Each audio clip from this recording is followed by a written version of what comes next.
Imagine a structure that has stood for um, 300 years.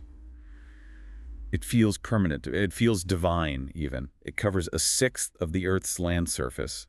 And then in the span of a single year, poof. Yeah, it doesn't just fall, it completely disintegrates. Right, and out of that wreckage comes an experiment that basically defines the rest of the 20th century. It is arguably the biggest geopolitical earthquake in modern history. I mean, we are talking about the end of the Romanov dynasty, the collapse of the Russian Empire, and the birth of the Soviet Union. And to get there, we are working through a pretty serious stack of notes today. We've got AP European history summaries, some primary source excerpts from the revolutions, and analysis on the economic shifts. We're calling this deep dive the Russian Revolution and the Rise of the Soviet State. But here's the mission for this specific dive for you listening.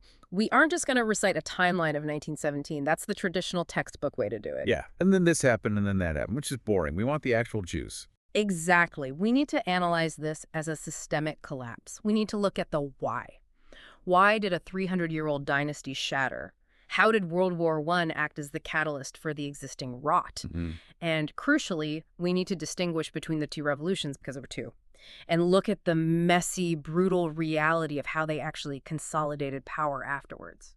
Because, spoiler alert, seizing power is the easy part. Keeping it is, well, that's where the bodies get buried. Precisely. So let's set the stage. Before the explosions, before the coups, I want you to picture Russia around 1900. What are we really looking at here? You are looking at a giant with feet of clay. On the map, it's incredibly impressive. Massive population, massive territory. But structurally, it was rotting. The notes highlight three specific long-standing systemic issues. Okay, let's hear them. Political stagnation, social inequality, and incomplete industrialization. Let's unpack that political side first. Okay. Because the rest of Europe is modernizing, right? Yeah. You've got parliaments, constitutions, voting rights expanding. And Russia is just freezing time. Tsar Nicholas II wasn't just a monarch, he was an autocrat. He believed in divine right. Like literally chosen by God. Literally. So he viewed any request for a reform not as a normal political debate, but as a personal insult to God's will. Wow.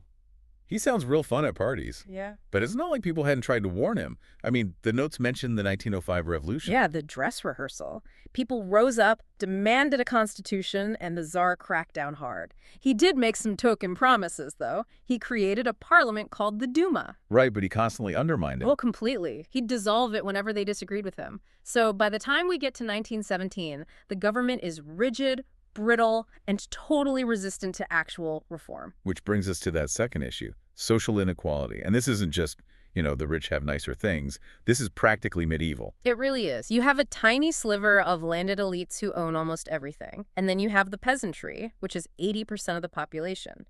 Now, here is a nuance the notes point out that is super important. About serfdom. Yeah. Serfdom, which was basically slavery, was abolished in 1861. So on paper, they're free. Right, on paper. But in reality, they were saddled with what the state called redemption payments. Redemption payments. Yes. The government basically told them, okay, you're free, and here's some land, but you have to pay the government back for it over 49 years. With interest. With interest. That sounds like a mortgage from hell. It really was. So you have a massive peasantry that is technically free, but effectively drowning in debt and starving for land. They were furious. They felt completely cheated. And then we hit that third pillar, incomplete industrialization. Yeah. Russia's trying to catch up to the West, places like the UK and Germany. Desperately trying to catch up, and they were building factories. But this created a brand new problem. You now have a growing urban working class. The proletariat. Exactly. And they are crammed into cities like St. Petersburg. They're working 14-hour days, living in absolute squalor. And unlike the scattered peasants in the countryside, these workers are heavily concentrated. Right. If you're all in the same factory, you can talk to each other. You can organize. It created a petri dish for radical ideas. So you've got a rigid czar, angry, debt-ridden peasants, and radicalized urban workers. It's a total powder keg. All it needed was a spark. Or, as one of the source excerpts literally puts it, a massive honking deal. World War I. The Great War. It didn't just stress the system, it broke it. It's impossible to overstate this. They were fighting a modern industrial war against Germany with a pre-industrial logistics system. The notes mention soldiers being sent to the front without rifles. I saw that. They were literally told to wait for a comrade to die and pick up his gun. Imagine that. It's horrifying. You're freezing in a trench, you have no boots, no ammunition, and you're just watching your friends get slaughtered by German machine guns. And this is exactly where Nicholas II makes the critical error that seals his fate. In 1915, he decides to go to the front and take personal command of the army.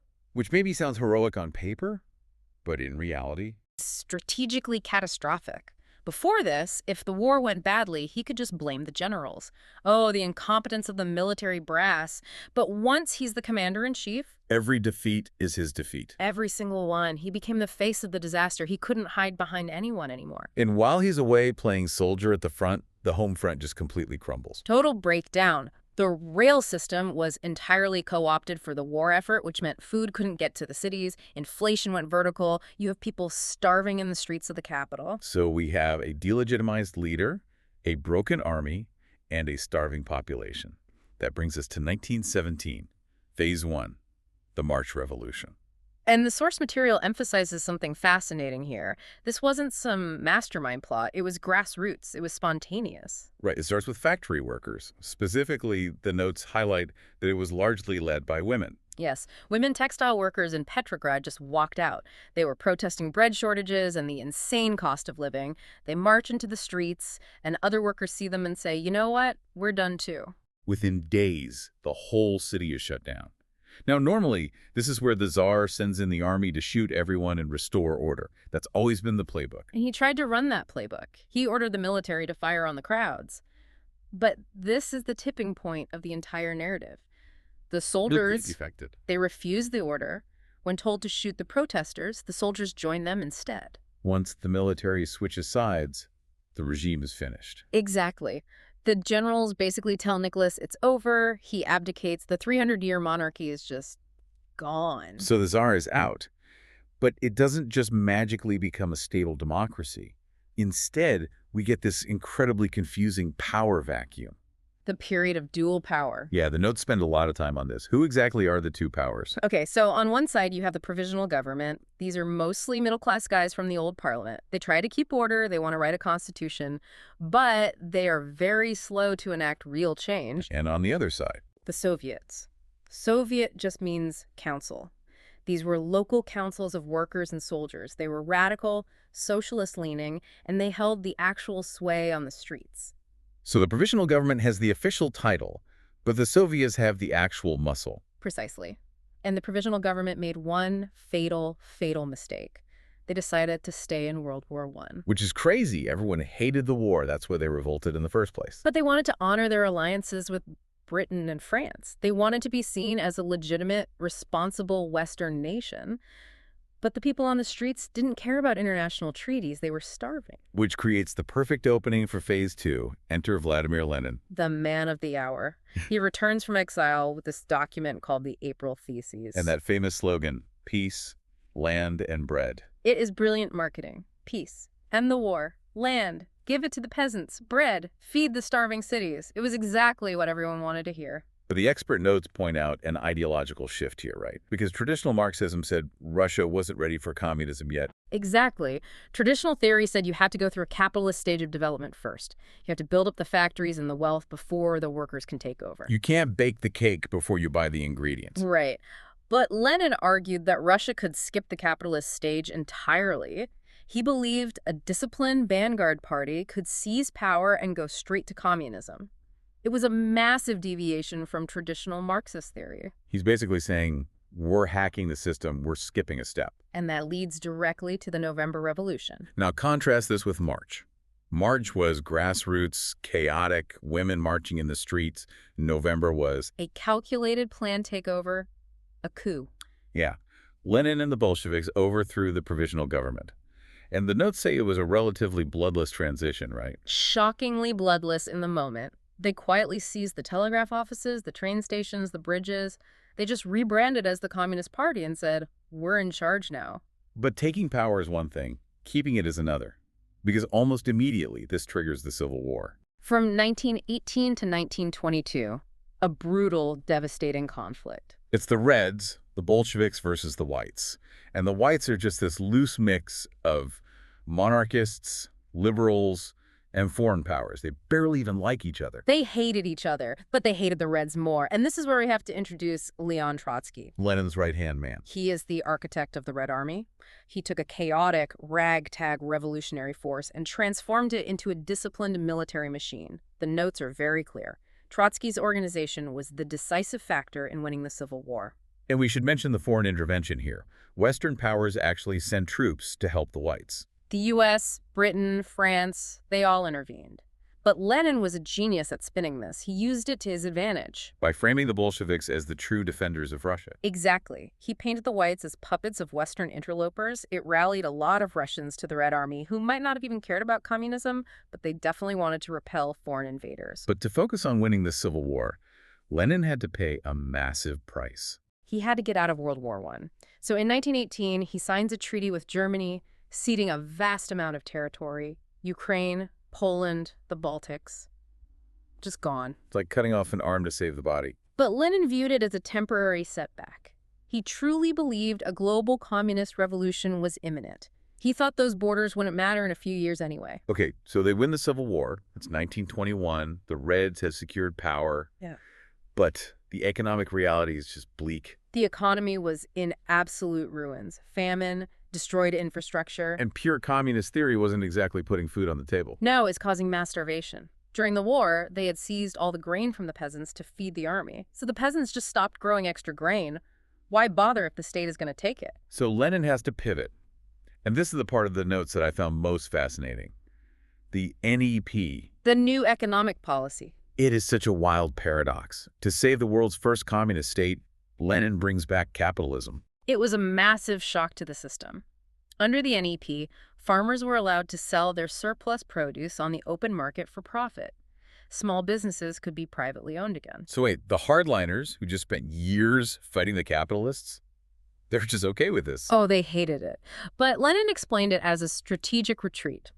He said the state was keeping control of the major stuff-heavy industry, banking, foreign trade. The commanding heights. Right.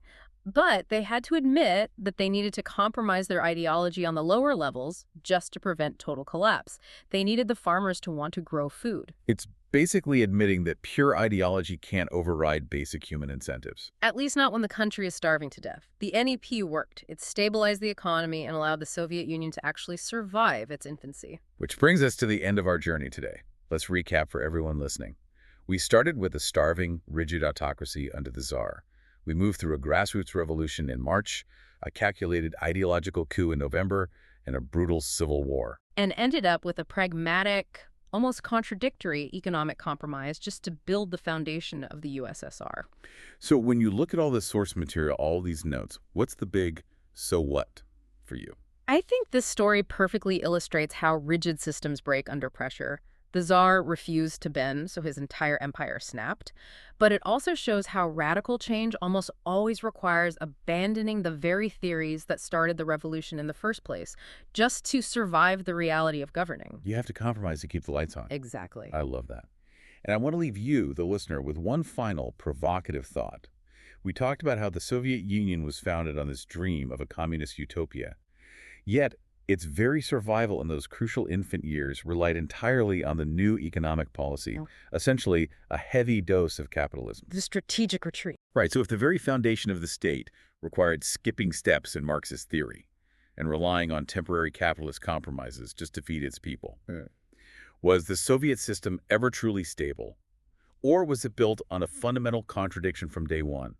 A contradiction that was always going to bring it down eventually? That is the real question. Something to mull over.